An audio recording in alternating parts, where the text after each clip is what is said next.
അടുത്തതായി ആറ്റിങ്ങൽ മണ്ഡലത്തിലേക്കാണ്. കേരളത്തിലെ ഗ്ലാമർ കൂടിയ ഒരു മണ്ഡലമാണ് ആറ്റിങ്ങൽ എന്നുള്ളത് പറയണം. കാരണം കേന്ദ്രമന്ത്രിയും എംപിയും MLAയും എല്ലാം ഒരുമിച്ച് ഏറ്റുമുട്ടുന്ന ഒരു മണ്ഡലം, ഒരു ഗ്ലാമർ മണ്ഡലമായി തന്നെ ആറ്റിങ്ങൽ നിറഞ്ഞാടുകയാണ്. ഇത്തവണത്തെ ലോക്സഭാ ഇലക്ഷൻ വളരെ പ്രവചനങ്ങൾക്ക് അതീതമാണെന്ന് പറയണം.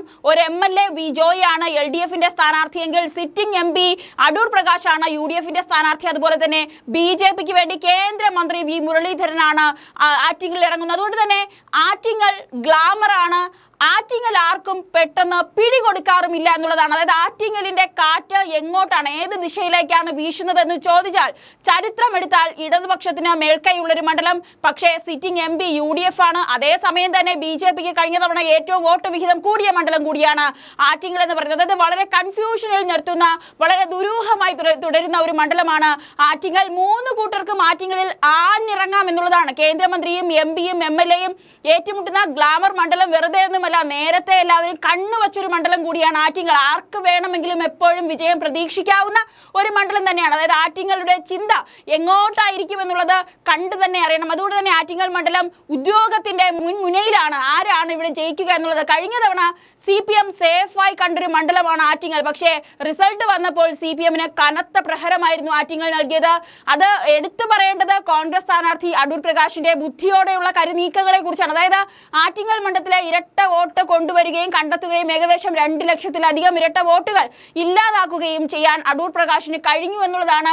കളത്തിലിറങ്ങി കളിക്കാൻ ബുദ്ധിയുള്ള ഒരു സ്ഥാനാർത്ഥി ഉണ്ടെങ്കിൽ അവിടെ വിജയം പ്രതീക്ഷിച്ചാൽ ലഭിക്കുമെന്നുള്ളതാണ് ഇവിടെ പറയുന്നത്. അതേസമയം തന്നെ BJPയെ സംബന്ധിച്ച് കഴിഞ്ഞ തവണ ശബരിമല വിഷയമൊക്കെ കൊടുമ്പിരി കൊണ്ടിരുന്നിട്ടും ഒരു വിജയക്കൊടി പാറിക്കാൻ കഴിയുമെന്ന് BJP പ്രതീക്ഷയെങ്കിലും അത് കഴിഞ്ഞില്ല. പക്ഷേ ഏറ്റവും കൂടുതൽ വോട്ട് നേടാൻ ശോഭാ സുരേന്ദ്രൻ എന്ന NDA സ്ഥാനാർത്ഥിക്ക് കഴിഞ്ഞു എന്നുള്ളതും കൂടെ അവിടെ എടുത്തു പറയണം. പക്ഷേ വി മുരളീധരൻ ഇത്തവണ അത് സാധിക്കുമോ എന്നുള്ളത് ചോദ്യചിഹ്നമാണ്.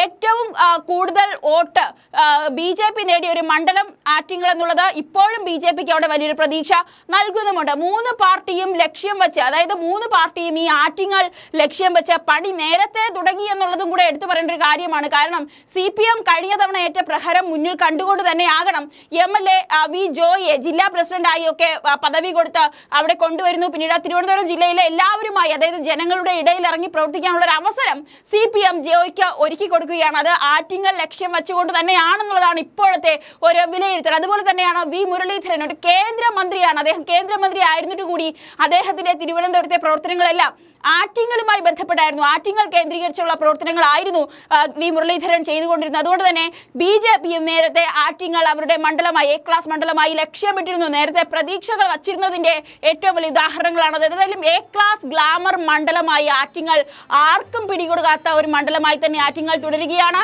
കുറച്ചു മണിക്കൂറുകൾക്കുള്ളിൽ തന്നെ ആറ്റിങ്ങൽ ആരോടൊപ്പം എന്നുള്ളത് നമുക്ക് അറിയാൻ സാധിക്കും.